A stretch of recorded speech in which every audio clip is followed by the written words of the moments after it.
Hello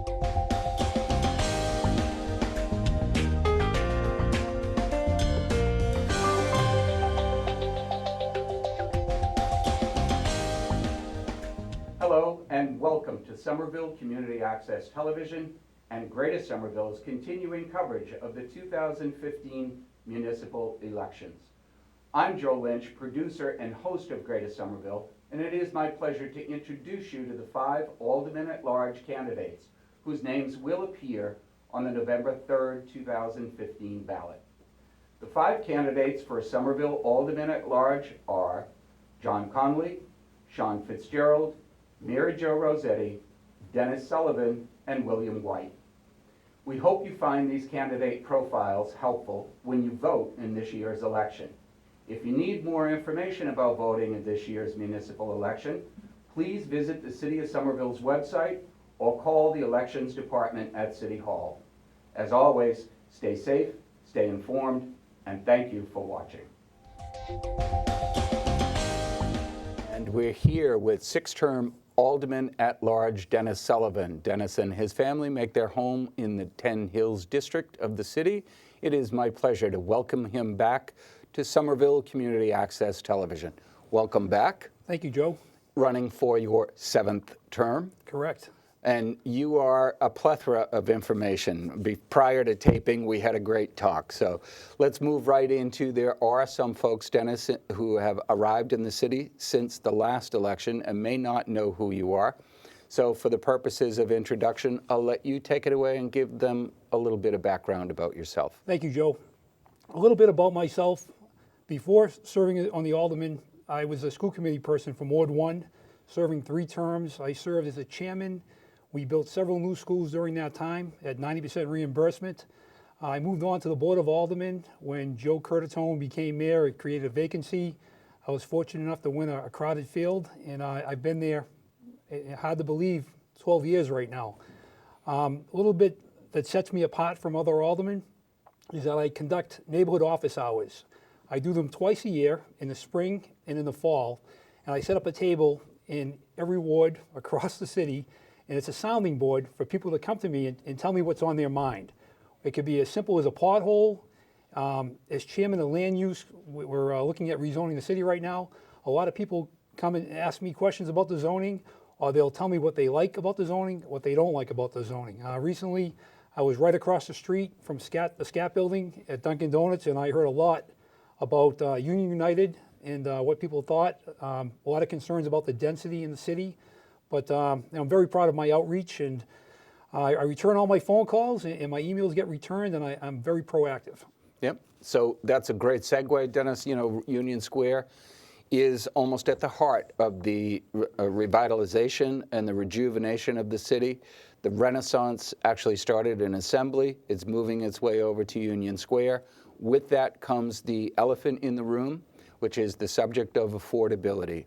Affordability not only in the cost of living in the city, that it seems to be skyrocketing at this point, but the cost of housing.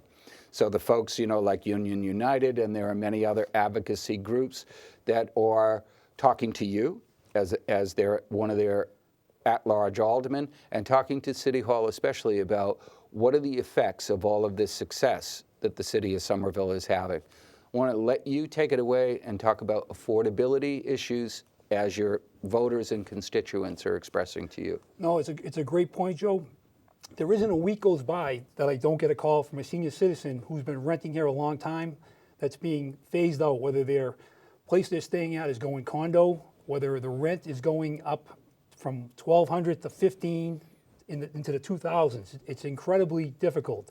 Right now, we have a 12.5% inclusionary rate, meaning any development, 8 units or more, has to do 1 unit affordable at 12.5%.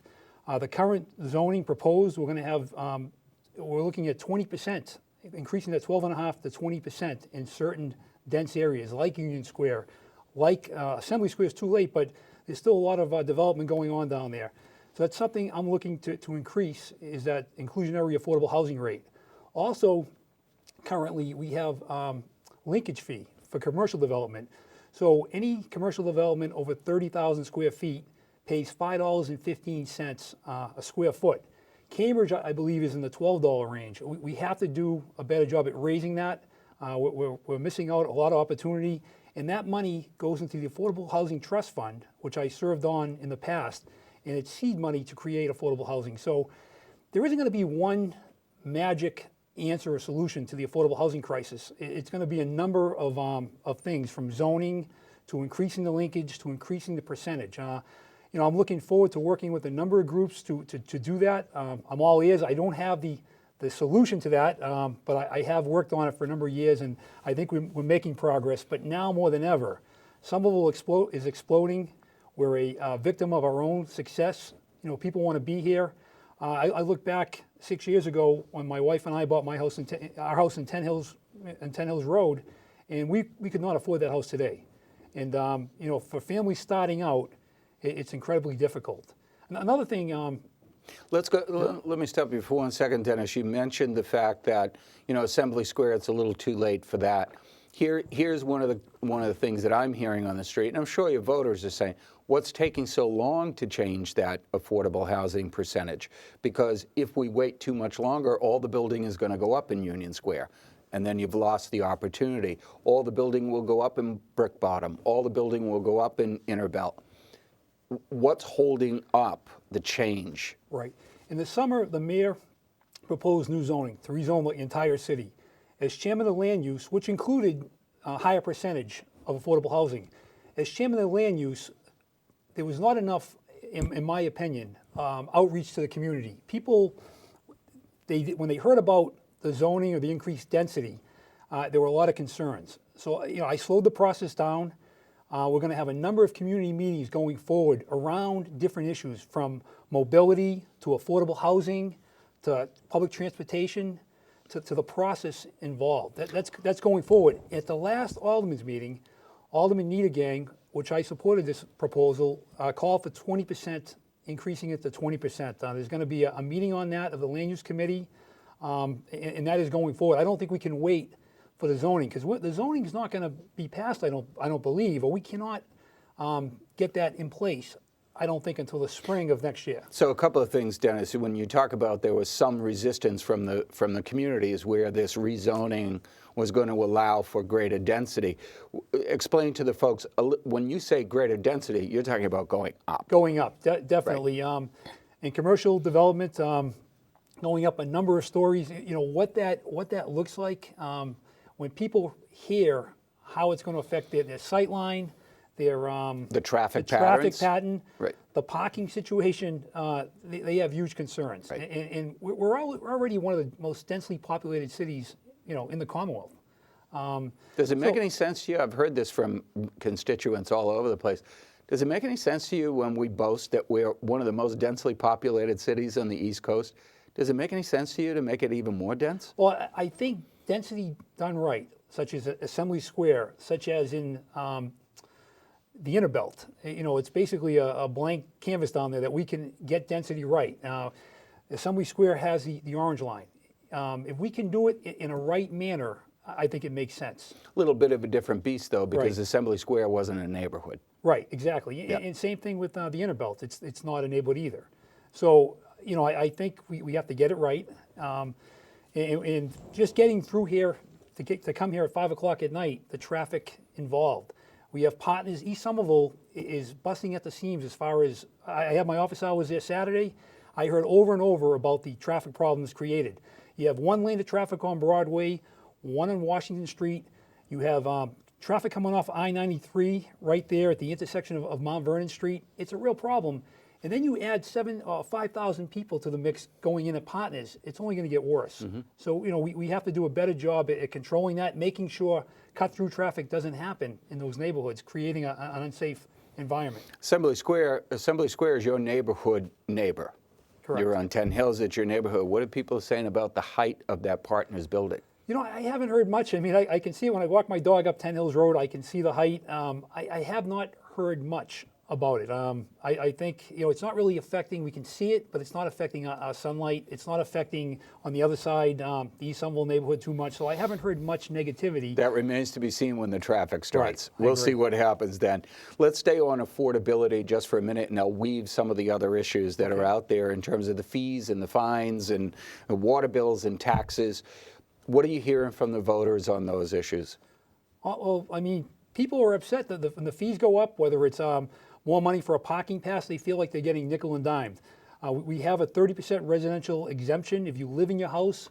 How that works is they take the entire levy of taxes, and each homeowner gets approximately $140,000 off the value of their house.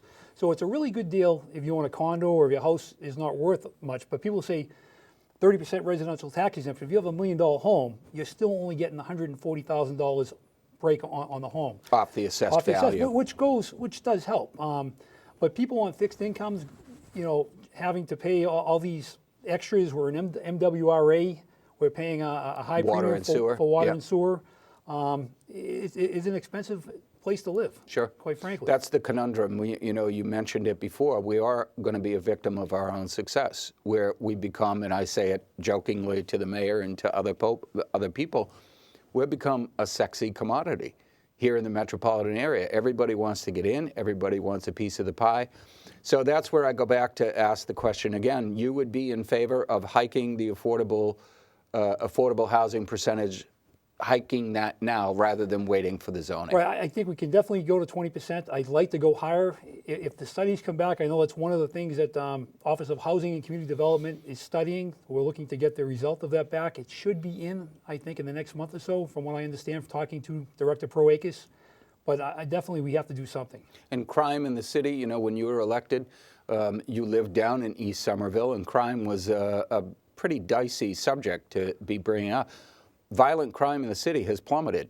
What do you attribute that to? We have a new chief. We have a chief that was from the department. I think he's doing a great job. I think people, the department, they're feeling that the department's working in the right direction. I think, as a city, we're going in the right way. I think the high school does a great job with their programs at that level. And, however, I think one thing that we have to pay attention to is the opiate crisis. 2 people in my neighborhood in the past 2 years passed away, young people. I've supported a substance abuse counselor for the Somerville Police Department to work with families, but we have to go beyond that. As a state, I know the governor right now is talking about giving doctors the ability to keep somebody for 72 hours under the opiate, who's under opiates, but we have to have treatment on demand. There's no way around it. People are dying out there. I read today on the web that the Somerville Fire Department used Narcan 70 times last year. That's a recent development. That's where concerning. Is it both police and fire are now equipped with Narcan? I believe just the fire department right now. Fire department. Right. So they're responding to an emergency, a possibility of an overdose. That's saving lives. Saving lives, correct. Yep. But I mean, that's a stopgap measure. We have to do more prevention, and there has to be quality treatment programs. Let's hope we get to a day when the fire department no longer needs Narcan. I know those are issues that you've fought for many times, domestic violence, the opioid problem in the city. Let's move on, if you will, Dennis. You did mention something about, a new high school, a new police station. The mayor has grandiose plans, my word, grandiose plans. New high school, new library, new police station headquarters, new fire headquarters. How are you going to pay for that? What do you think about all of these plans in terms of, because we're going to have to borrow? Right, we have to bond. I think we have to do it in a measured approach, and we have to have the means to do that. Mr. Bean in the finance department, I think, does a great job. The Board of Aldermen is a fiduciary watchdog of the city. As one member, as one alderman, that's always concerning, and how much debt that we have, how much debt we incur. Because you got to pay it back at some point. Without a doubt. But we have to have good public safety, headquarters, facilities for training. These things are needed. Quite frankly, the Somerville Police Department, the headquarters is a sick building. Half of it is being utilized. The basement is not being utilized at all. We have to do better for our men and women in blue, but also, it's about protecting the community at large, and that's a piece of it. And it's a dicey proposition. I mean, where do you prioritize? You prioritize the, first responders who keep our lives safe. You prioritize the education of the youth that are coming through the city. I get but my point in asking the question to all the aldermen at large candidates is, how are you going to prioritize that stuff? That's going to be something that will come up over the next 2 to 4 years. Right. So one more question on, there's a new policy that just came out. It was announced about the snow removal policy. They're going to institute odd, even switching sides. So if you are used to moving your car to the even side of the street, now you're going to have to get used to moving it to the odd. Tell me a little bit about it. I've lived on the even side my whole life.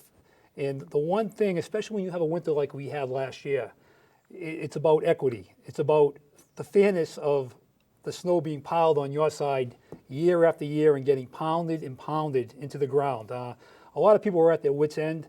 The mayor, about a year ago, came out saying he was talking about maybe doing a pilot program in certain neighborhoods, but I think finally, I think he made a great decision. The even year, we're going to have one more. We're in an odd year right now. We'll keep it on the odd side. The side will be cleared on the odd side, and starting next year, we'll have the clear side on the even side. We're going to have to wait for that because I've pulled in all of my chits. We're not going to have any snow this year at all. I'm praying. I hope you're right, but the Farmer's Almanac would disagree with you.